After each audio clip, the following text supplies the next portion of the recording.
Welcome back to the show where we are taking you on a top secret behind the scenes field trip. Today we're going to our warehouse where we will follow a piece from the warehouse through to installation for a brand new exhibition, Tough Stuff, Women in the American Glass Studio. Tough Stuff is our major exhibition this year here at the museum, and it celebrates the legacies of women artists who helped shape the American Glass Studio movement. The show contains over 200 objects made by women of the 60s and 70s, like Audrey Handler, Tutsinski, Ginny Ruffner, and many more. And when we get to the installation, we'll speak with Tammy, the curator of the show, and we can learn way more about what went into making this show possible. But for now, off to the warehouse.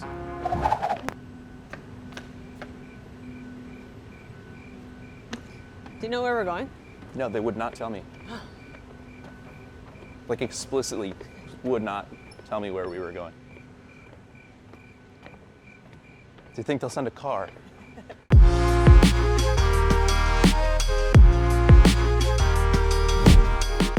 So we are at the warehouse.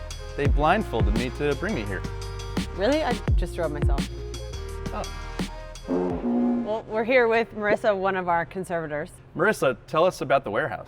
This is basically where all of our objects live. If they're not on display at the museum or traveling around the world, they sit here long-term in a climate-controlled environment and wait until they're needed. See, we have lots of racking with objects, lots of cupboards, but we also have some working spaces here. So a lot of our collections teams work here. We have the conservators, photographers, registrars, and our preparators. And right now, we've all been working on preparing objects for our new exhibition, Tough Stuff. Tell us about Tough Stuff. Yeah, so we have about 233 objects going on display into this exhibition. That sounds like a lot, but actually it's even more. It's 375 individual object parts. So when you think of an object, like if it's a jar with a lid, one object, two parts. And the reason I'm saying this is because every individual part we have to handle separately, clean separately, pack separately. So 375 objects approximately going on display. To get these ready for exhibition, it is not as straightforward as just taking the object off of a shelf and moving it onto a shelf in the museum. Each individual object has to go through various workflows. So it goes through conservation, then it goes to photography, then it is packed by the preparators, moved to the museum.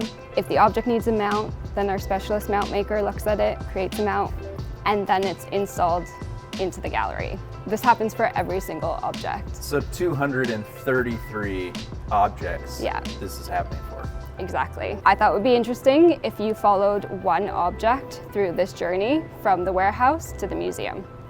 This sounds great. I'm excited. Let's go see the object. Great, let's go. Hi, Lindsay. Hi. So Lindsay is one of our preparators. Basically our team of preps, they're the ones who handle, move, pack, unpack, install, deinstall the objects. They do all of the logistics for us. So Lindsay, can you please help me get the object for Tough Stuff? Sure, let's do it. Great. I'll stay back here. Seems safer. Good idea. So this is a glass mobile. It was created by Francis and Michael Higgins. Here we can see it just flat on the shelf, and by the end of this process it will be hanging from the ceiling in Tough Stuff. So we're just gonna lift this up on the board that it's on and move it to the cart. Where are we taking us, Marisa? We're gonna go to the conservation space.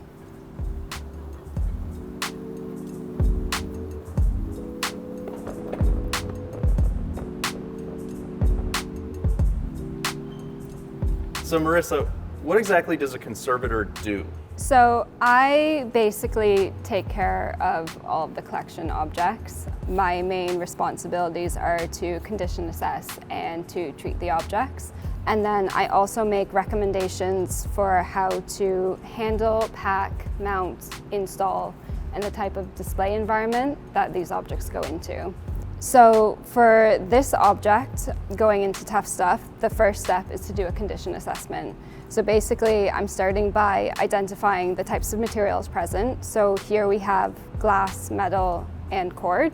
A lot of people assume because we're a glass museum, we only have objects made of glass, but that clearly isn't the case. Especially for the objects going into tough stuff, a lot of the artists were experimenting using glass and other materials with them, so a lot of the objects on display are actually quite fragile. I start by looking at the glass. In general, it looks in good condition. I'm looking for things such as cracks, if there's any old repairs that might be beginning to deteriorate, if the glass is even beginning to deteriorate. That's another thing people don't realize, glass does deteriorate.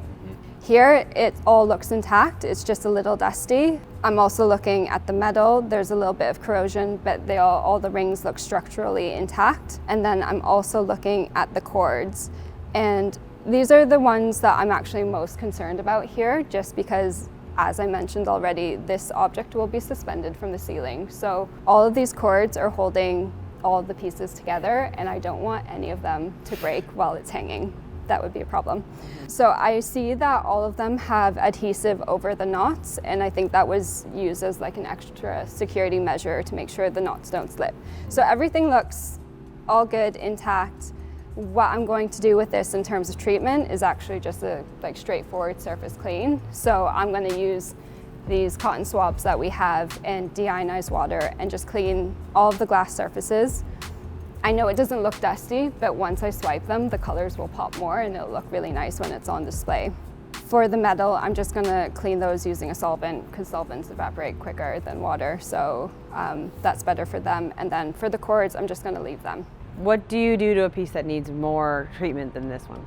I've got another example of an object that's going on display, which is this sculpture here. This one, you can see there are glass sheets and they're being held in this acrylic block, and they're being held by an adhesive. And actually you can see the adhesive has yellowed a little bit.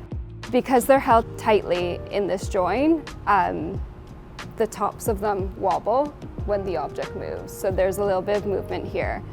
And because of that, at some point, the movement caused this green glass sheet to crack right under the feet.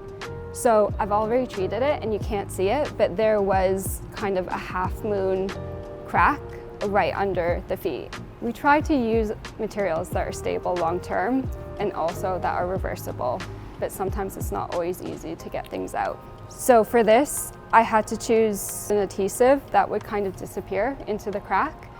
There are some conservation adhesives that have the same refractive index as glass or is very similar. And refractive index is how light moves through the material. So using an adhesive that has the same RI as glass means that the adhesive will disappear once it's in the crack, like magic.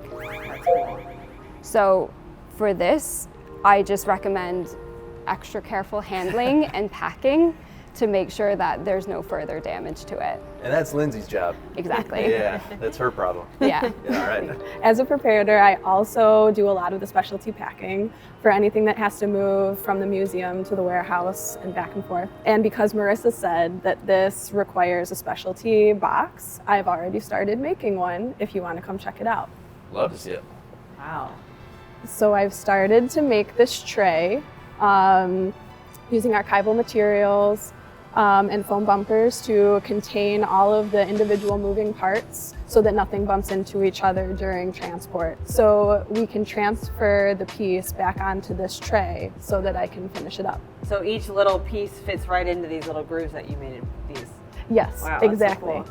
Do you need help? Yes, please. Katie, Yes, please. sounds like a great thing for you to do. Okay, Yeah. okay, I'll do it. All right, how can I help? You're gonna lift this board from this side. Okay, from here? Yeah. And Lindsay's gonna do that side. Okay, Okay. okay. So lift from those sides. Okay.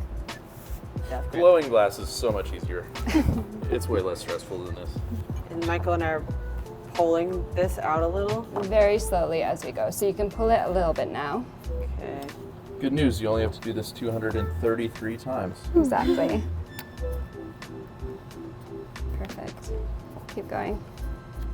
Wow, this is so cool how it fits in. So nice. Wow, that's so Okay. cool. Great, thanks guys. No problem. We did really good work today, Katie. We did. So you mentioned earlier that these are archival materials. Can you talk more about what that means? Sure.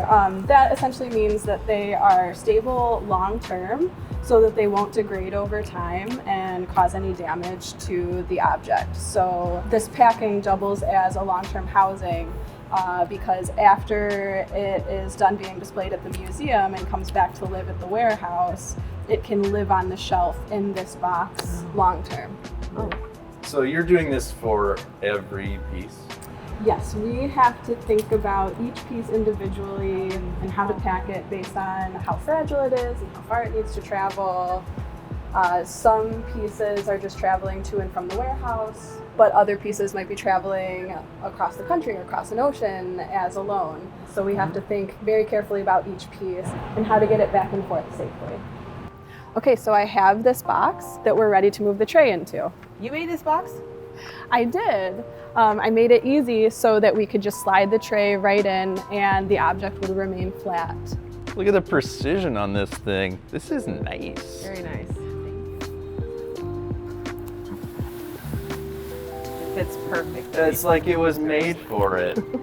And so the piece should remain flat. It will travel flat, but just to be safe, we're going to put this layer on top to keep the object from bouncing upwards during transport.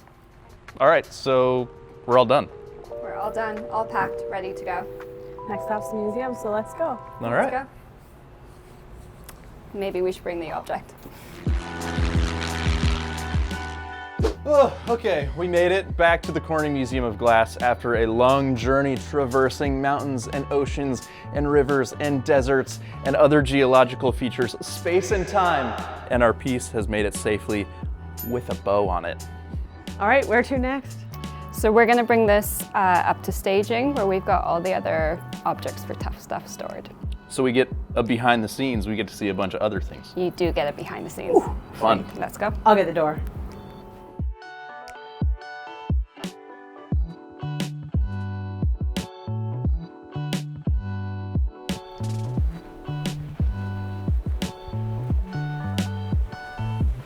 Wow, look at all this work. Yeah, so this is where we are bringing together all the objects that are gonna be on display in Tough Stuff. As you can kind of see, it's an empty gallery space. It's our changing gallery. So we had an exhibition in here and that was deinstalled in January. And so we're using the empty space to gather all the objects for the next exhibition. So this is one of the last things we had to bring. Yeah, so this one's here now and we're getting ready to install in the next few days. So, Can we come? absolutely.